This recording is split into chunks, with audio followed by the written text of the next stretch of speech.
When you first start a Climate Consultant, you're going to get this page right here which says start a new project or open a saved project, continue previous. We're going to start a new project, so I'm just going to open.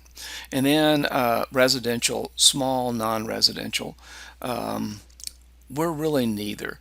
And the one thing that with Climate Consultant is that the design guidelines that it presents are really for small buildings.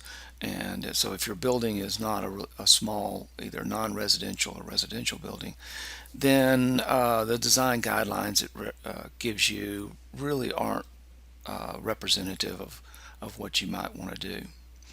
So with that said, then we're just going to non-residential. We're going to say Imperial in our case, and then you'll see right here, select a weather data, open existing EPW data file, download a new one, or select California. California is kind of given preference here. So I'm going to download new EPW weather file, and it'll say install from weather data site, and I'm going to click on the weather data site. And here, let me resize this real quick and bring this so that we can see. And so the site, this is run by the Department of Energy for Energy Plus, which is a program, energy analysis program developed by Corps of Engineers, Department of Energy. And you'll see right here, different regions. We're North America and Central America, if you're working in the United States anyway.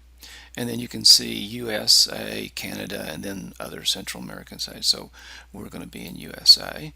I'm going to download the Texas data. Let's see. And you'll see here's all the Texas data. So you can get close to your city. If it's a really small city, you may not get right, but you can get close enough data. One of the things you're going to see right here, this is Austin data right here. And there's several sites. You can kind of check where they are or where they're located. You can see here's the municipal airport.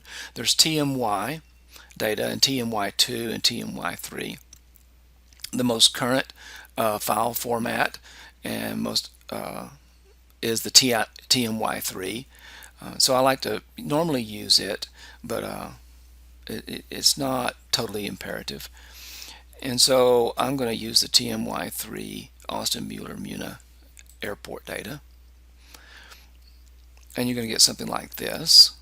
And what we want to do is download the EPW file, not the DDY or the stat. Okay, you can download them all, but what we need is the EPW. And of course, what it did, it downloaded it. So I'm just going to go to that file, which was in my downloads directory. So let me open up download directory here, right? And we're going to go to downloads and see if we can't. There it is right there. And I'm just going to copy this file.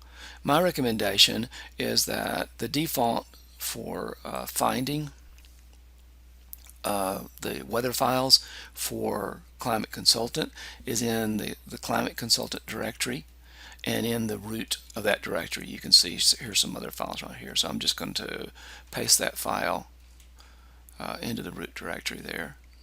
So let's go paste, and it's already there, so I'm just going to replace it for right now.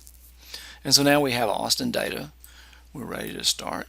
Now I could have pasted a link to that file. I guess I should show you how to do that too, assuming I can still do that here. Okay. If we go right click, you'll see copy link. So I'm going to copy link, and of course that copies it to the cache.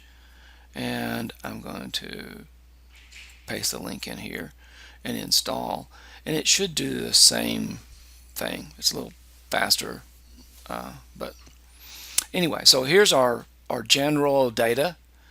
You can see global horizontal radiation, direct normal radiation.